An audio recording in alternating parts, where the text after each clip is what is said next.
আমি প্রথম যেদিন কলেজে যাই, কলেজের গেট দিয়ে ঢুকেই মনে হলো আজ থেকে আমি কলেজ স্টুডেন্ট, মানে আধা হিরো অ্যান্ড আধা জিনিয়াস। হঠাৎ সামনে তাকাই, মেয়েদের একটা দল। আমার ব্রেন তখনই বলল, ভাই আজকে আমরা ছুটি নিলাম, একটু স্মার্ট হতে গেলাম। ভাবলাম কুল থাকবো, হাঁটছি স্লো মোশনে, কিন্তু পাস হলো মাথা ফাস্ট, যেন কুত্তাও এর থেকে ভালো করে হাঁটতে পারে।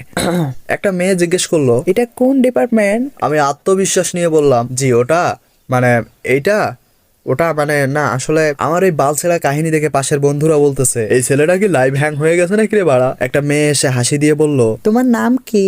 আমি বললাম, জি আমার মানে বাসা থেকে যেটা ডাকে, আসলে সার্টিফিকেটে থাক আপু, পরে বলবো। এটা শুনে ওরা সবাই হাসতে শুরু করে দিল, আর আমি তো এদিকে ঘামতেছি, এত ঘাম যে মনে হলো আজকে কলেজে বৃষ্টি নামবে। এরপর ক্লাসরুমে ঢুকে বললাম, সিটে বসতে গিয়ে ভাবলাম একটু স্টাইল মারবো। ফলাফল যে আর পিছনে গেল, আমি প্রায় মেঝেতে। মেয়েদের সামনে নিজেকে সামলে বললাম, এটা আমি ইচ্ছা করে করলাম, ফিজিক্সের প্র্যাকটিক্যাল ছিল। একজন ফিসফিস করে বলে, ভাইয়া মনে হয় নিউটনের চেয়ার সূত্র আবিষ্কার করলো। কে একটা অবস্থা, সবাই হাসতে শুরু করলো। কলেজ শেষে মনে মনে ভাবতেছি, আজ আমি ইতিহাস